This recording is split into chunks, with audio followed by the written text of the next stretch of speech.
habitat of a woodpecker in the background, and that's a territorial tap. That's not the tap that you hear when they're digging for grubs in wood. So she's decided we're okay. She's going to go back to feeding, which is a nice sign that she's not concerned with us.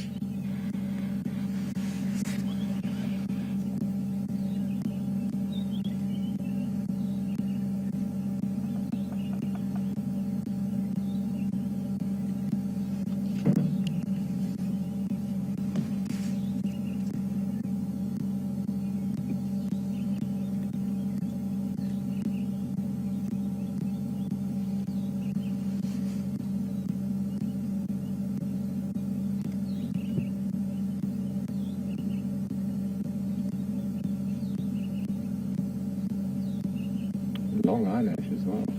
Yes. So pretty. And she's got the mascara on laid thick this morning.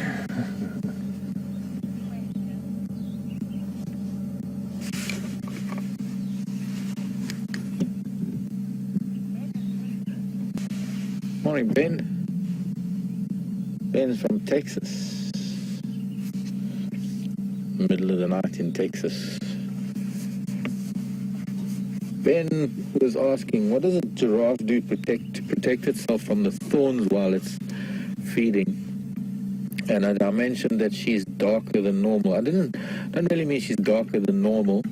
I just meant she's unusually dark for a female. Ben was also asking, what is the difference between the colors of the sexes? Generally speaking, Ben, the bulls tend to be darker than the cows.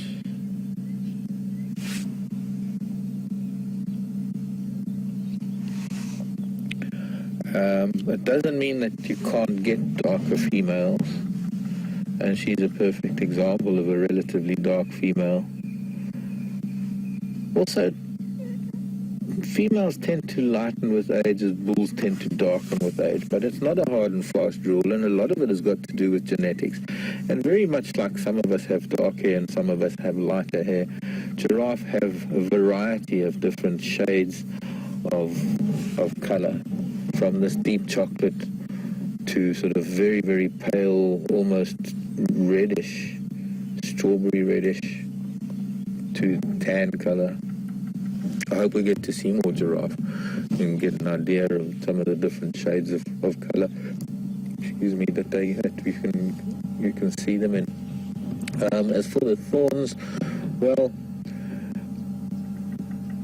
you find that the trees that have thorns are the trees that have been browsed on for millennia. They are the trees that have the best tasting leaves, and one of the reasons why there are thorns is because they've been browsed so heavily over millions of years, and so they've developed that physical defense.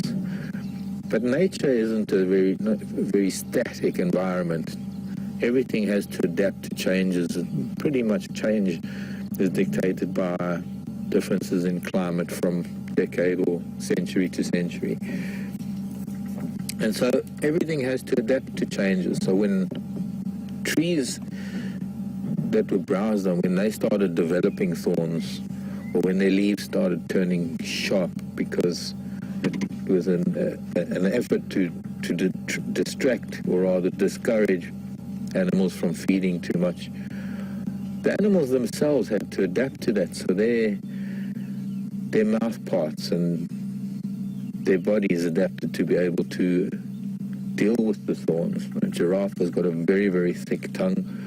She's got a fairly rough palate, and she'll wrap her tongue around the leaves and press it up against her palate and just strip the leaves off of a branch. And the thorns are of no bother to her. She's watching something in the background. Looked that way a couple of times.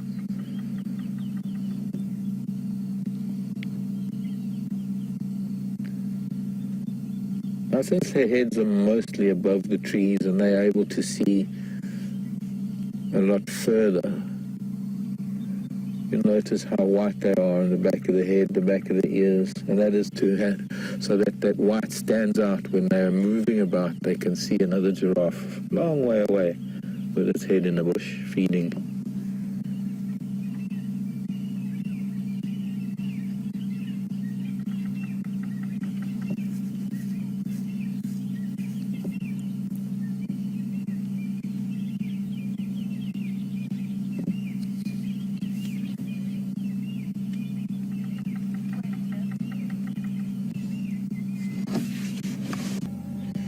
I guess things like the shape of her face tell me she's not an old giraffe, she's in her prime. I'll tell you in a minute. The way she's standing now.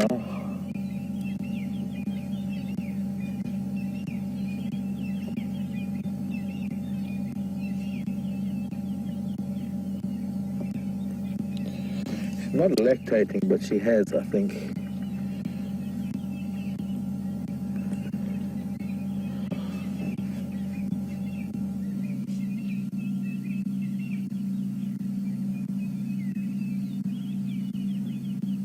Difficult to tell how old she is. Age or lifespan of a giraffe? Probably around 25 years.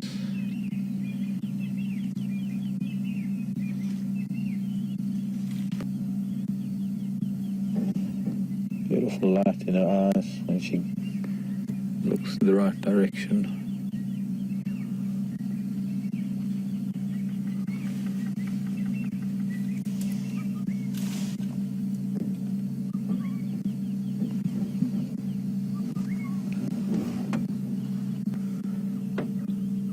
There was another even more important bird that was calling. See, as she walks through the quarry, all the water droplets that are falling off the leaves shows how heavy these trees are with dew and rain. She's probably enjoying it.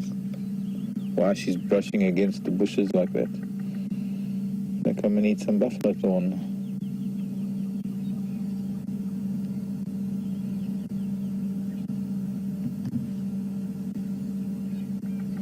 To see them a little later, but I'd like to, while it's still cool, see if we can find some sign of cats.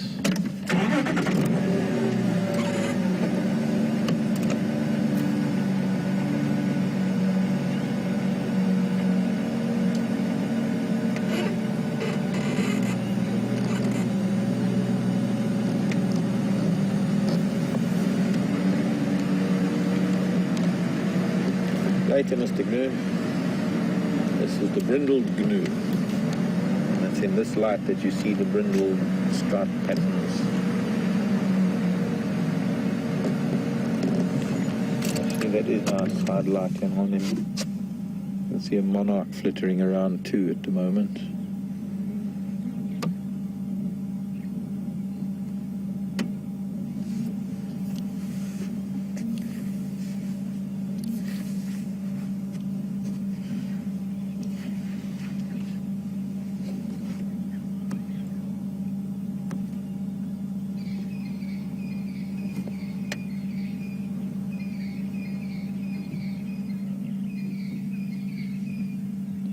Been rolling in a bit of mud as well. You can see on his shoulder he's got a bit of mud.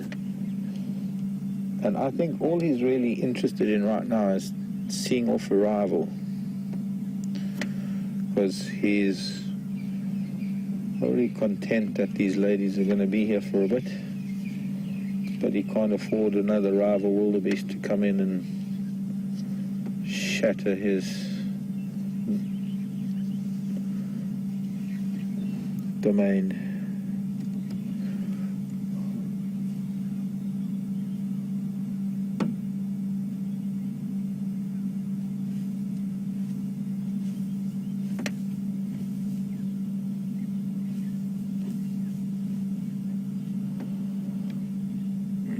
Why is he doing that? I thought maybe he'd roll over. Yeah, he might dig a little. He might also put his horns into the sand. Just all scenting.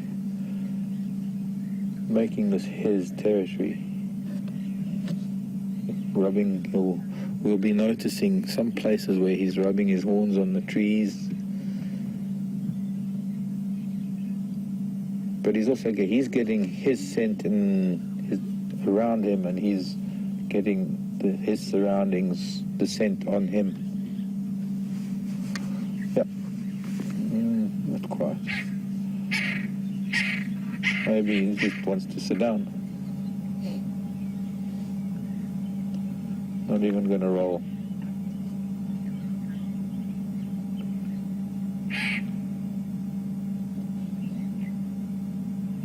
Thought he was going to dig a bowl. He has got a bowl just behind us. We'll go back a little bit and I'll show you. There's the last year's calf lying down.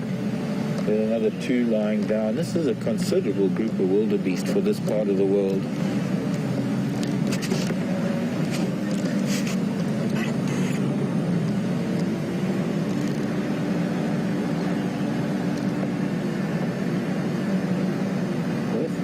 Interesting.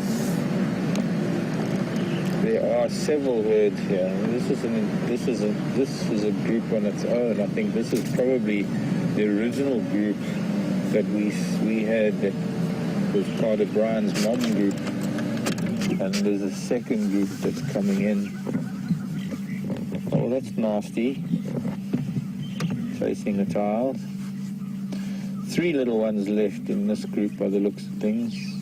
From last year. So this little beige one that we can see on the left, that's probably one of the youngest of the calf. No, there's one youngster, even younger, but only about 5 months, 6 months old. It was late November, so going on about 6 months, I guess. 5 months. Can't count properly. 5 months.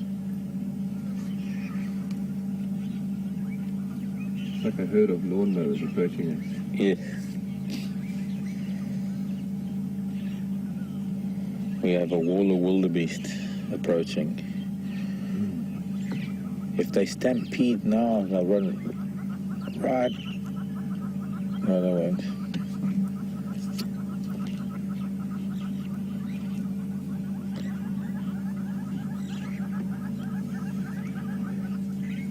They're also not very aggressive animals. They do turn on their predators, and they certainly use those horns in defense. You can see how the shape of the horns becomes a pretty good weapon. And when a wildebeest needs to, just by swinging its head side to side, brings into play those curved horns. Well, the older females just turned around and decided to, oh, she's got a fright, something under that bush. Got a fright. I'll have to investigate. She just decided to take her herd away.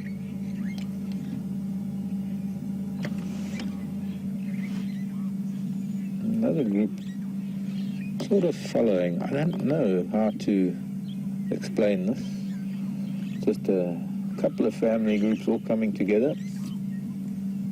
Maybe forming one big herd for now. We might be very lucky to have them here with the grasses greening up the way they are.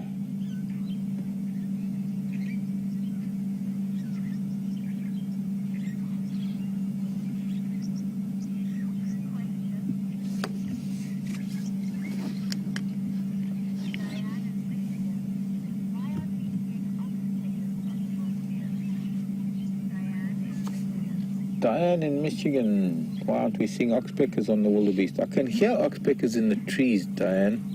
Why are we not seeing oxpeckers? I'm not sure.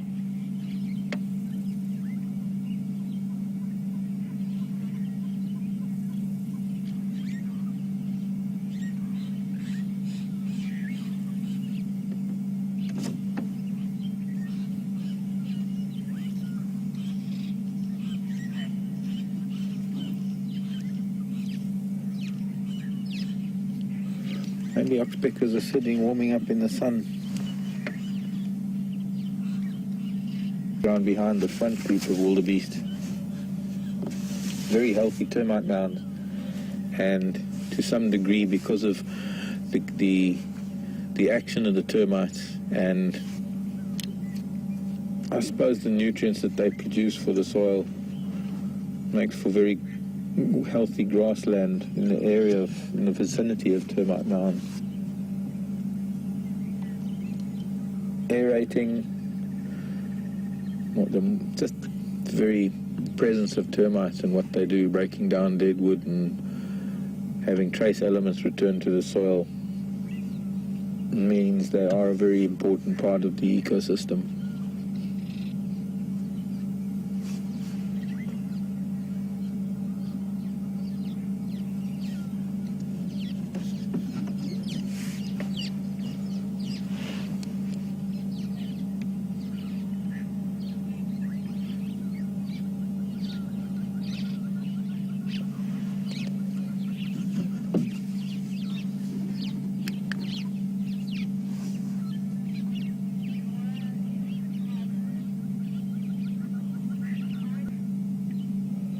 Laura, morning Laura, from Chicago. Illinois is still reeling after a pretty bad, because of a tornado there a while ago. Wanting to know if these wildebeest migrate. Not really, not these wildebeest here in Kruger, Laura.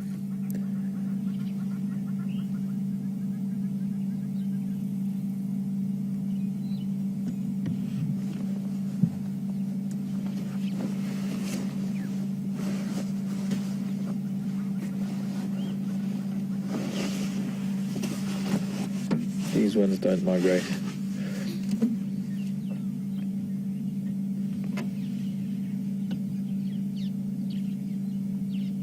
We don't have the open grasslands that change seasonally, and particularly the way it does in the Serengeti and Masai Mara, with the way the rains move and the grasses, the way they've got not real migration. This is probably one of the largest groups of wildebeest we will ever see out here. We normally only see small herds, but this, I would guess, is actually the two herds together.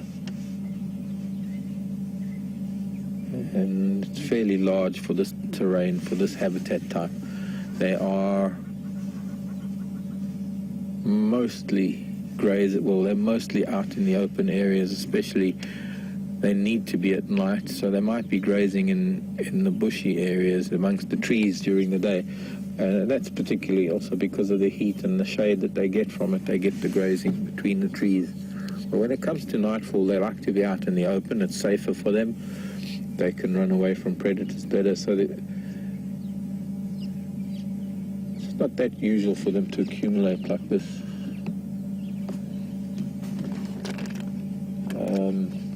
Because this is just a very much larger open area than usual.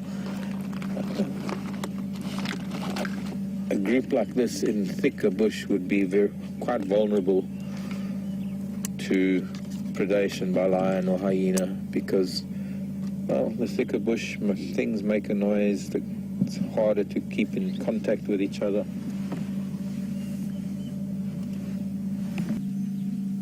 And when one goes, they all just follow. Yeah. It's quite amazing, actually. Yeah. Maybe some of them will cross ahead of us. They're actually crossing and coming around. No, they're all going to follow. Yeah. You wildebeest, you're not sheep. They're a very young one. Very late lamb.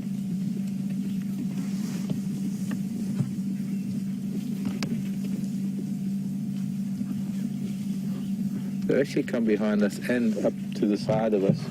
But these ones on the right of us are just gonna, they just come across from here. They're not gonna go around. There's the bull.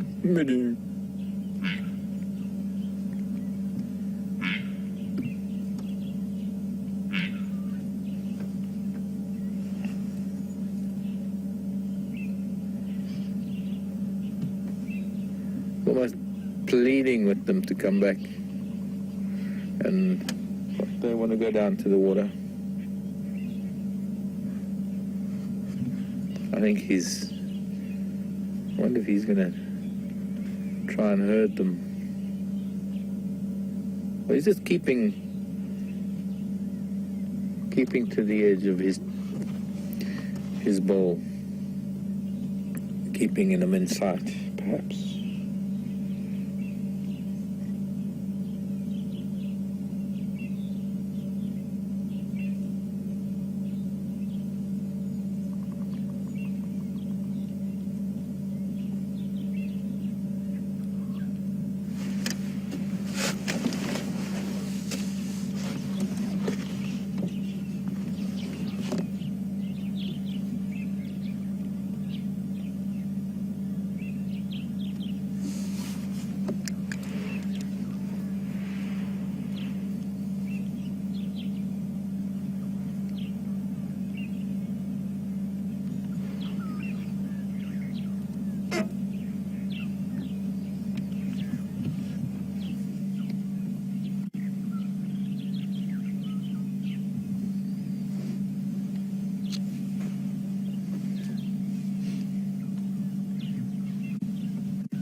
Pardon? Oh, I was just going to try and do this for you. I'm sorry. I guess I was listening to the radio and wasn't thinking. No, this is good as well.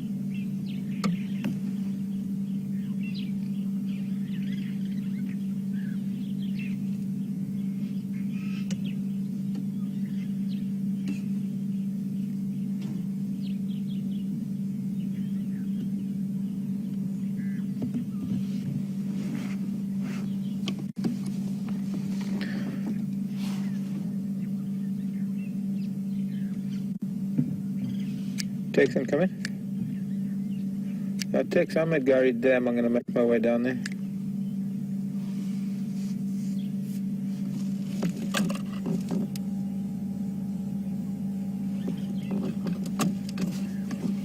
Okay, I'll join you shortly. Right. It is time to leave these children be. We have something to go and see.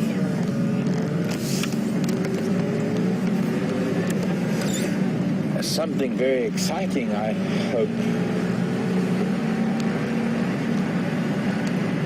Stay tuned. Don't go anywhere. Follow me. Let's go. In fact, you have a choice. Well, you do. But if you go anywhere now, you're going to miss out on something special.